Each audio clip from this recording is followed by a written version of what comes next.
The sun hung low in the sky, casting long shadows across the village as Gabi made his way to Eldric's hut. His mind was a tumult of thoughts, each one tinged with the urgency of the situation. The piece of garlic he had found in Lila's bed weighed heavily in his pocket, a small but significant clue in the dark mystery that had engulfed the village. As Gabi entered the hut, he found Eldric hunched over a worn, leather-bound book. The elder's eyes were wide with excitement as he looked up, his face lighting up as he saw Gabi. "Master Hunter," Eldric greeted, his voice brimming with enthusiasm. "I found it, the book I mentioned. It's called Witches of the Woods. It's filled with old tales, but some of them, they might be more than just stories." Gabi approached, his expression unreadable, a stark contrast to Eldric's excitement. He sat down beside the elder, his eyes fixed on the book. Eldric, eager to share his findings, opened the book to a page marked with an old piece of cloth. "Look here," he said, pointing to a passage. "It says that hanging garlic in the house repels evil spirits, driving them away. And having a dog in the home offers protection as well, warding off any dark forces that might try to enter." Gabi remained silent, his face betraying nothing as he listened. Eldric, noticing the lack of reaction, faltered slightly. "Isn't that something, Gabi?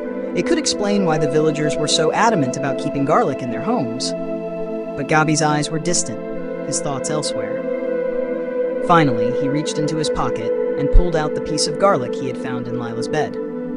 He held it up for Eldric to see, his voice calm but firm. "Eldric, I'm convinced this garlic doesn't repel evil.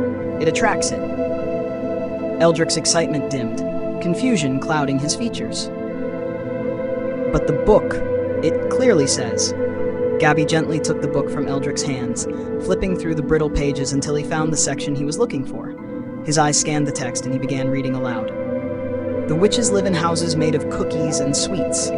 Children are lured by a trail of treats that leads them to these houses, where the witches punish them."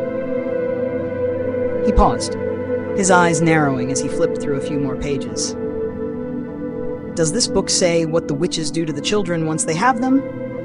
Gabi asked, his voice low. Eldric shook his head, leaning in closer to look at the text. "There are more tales, but they're vague, mentioning punishments, curses, and the like, but nothing specific." Gabi closed the book with a soft thud, the tension in the room thickening. He stood up, pacing the small space as the sky outside darkened further. "We're running out of time. The sun is nearly set, and we still don't know enough." Eldric, still seated, carefully flipped through the pages, searching for any more clues. The air in the hut was heavy with the weight of unanswered questions, when suddenly, the door creaked open, and Osama entered, followed by Tariq, Harun, Raja, and Oren, who had just returned from his journey. Oren's face was flushed from travel, but his eyes were sharp as he approached Eldric. "I've delivered the letter to Karashia City Council. They've agreed to send help, but it will take a few days for them to reach us." Eldric nodded, relief momentarily softening his features. "That's good news, Oren." But Gabi's face darkened, his concern deepening. "A few days? We don't have that long. We need to act now. I have a very bad feeling about these witches." Tariq, who had been silent until now, suddenly spoke up, his voice hesitant. "There's something I need to mention.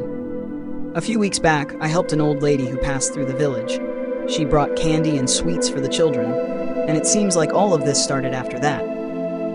Gabi's gaze snapped to Tariq, his concern spiking. "An old lady?" Tariq nodded, a nervous edge to his voice. "Yes, she seemed kind enough, but something about her didn't sit right with me. And when she left, she vanished so quickly. It was unnatural, like she just disappeared." Harun's face paled, the pieces starting to come together. "Now that you mention it, there was something off about her. My wife said she didn't like the way the old lady looked at the children."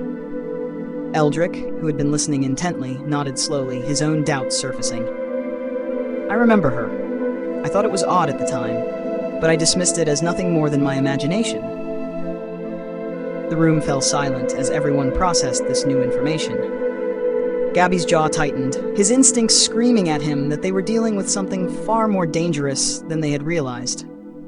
"That old hag," he muttered, his voice low and filled with conviction. "She wasn't just a traveler. She was a witch. She cursed this village." The weight of his words settled over them like a dark cloud. There was no more time for hesitation. The witch had already set her plans in motion, and it was up to them to stop her before it was too late.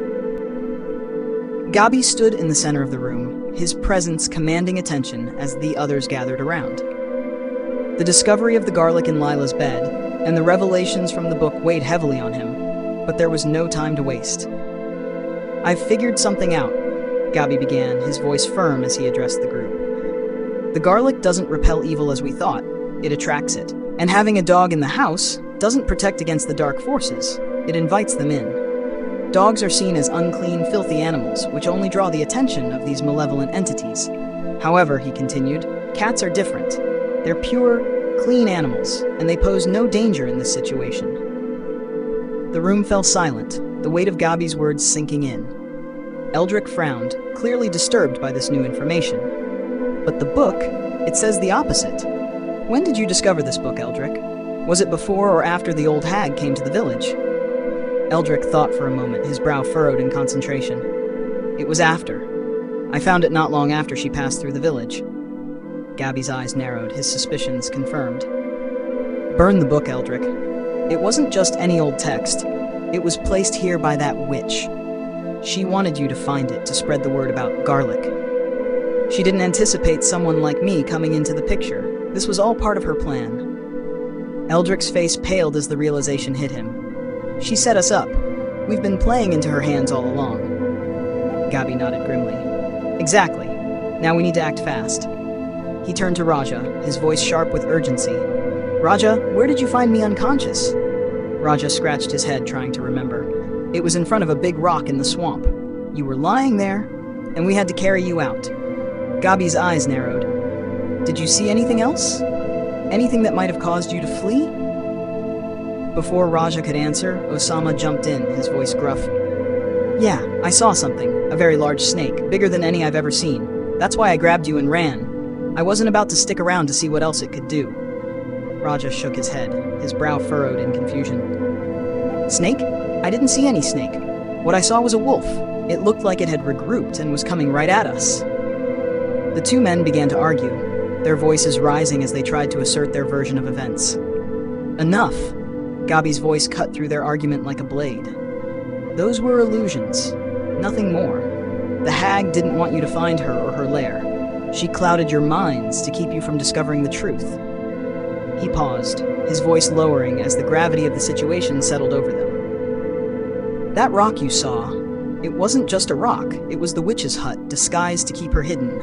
I'm heading there. This is a suicide mission, but we have no choice. I can't take care of this alone. I'll need help. But before any of you answer, I want to make one thing clear. I don't know if we'll come out of this alive. Whoever is ready to face that will start preparations now." The room was silent for a moment, the weight of Gabi's words hanging in the air. Then, Tariq stepped forward, his face set with determination. "I'll save Lila, no matter what it takes. She's still out there, and I won't let her down." Harun, the blacksmith, moved to stand beside him. "It's my daughter's fault Lila went missing. I'll do whatever it takes to bring her back, even if it costs me my life." Raja's eyes burned with fierce resolve as he stepped forward. "I am the strongest youngster in the village, and my father was the bravest man in the village. I'm afraid of nothing." Oren, who had been quiet until now, stepped forward as well. "I know how to use a sword. Eldric has cared for me since I was a child. I'm not afraid to put my life on the line for him and for this village." Eldric, moved by Oren's words, placed a hand on his shoulder, a gesture of encouragement and pride. Finally, Osama stomped his foot on the floor, the sound reverberating through the room like a drumbeat. "I am the strongest man in this village, and there's no way an old hag can kill me. I'm coming too." Gabi looked at each of them, feeling a surge of respect and admiration for their bravery. These were the people he would fight alongside, the ones who were willing to risk everything for the village and its children. "Then it's settled," Gabi said, his voice steady. "We prepare tonight. At dawn, we go to the swamp." Gabi's gaze swept over the group, his expression hardening with determination. "We can't afford to wait any longer. Every second we hesitate, those children slip further into darkness. The more time we waste, the deadlier the consequences. We move now."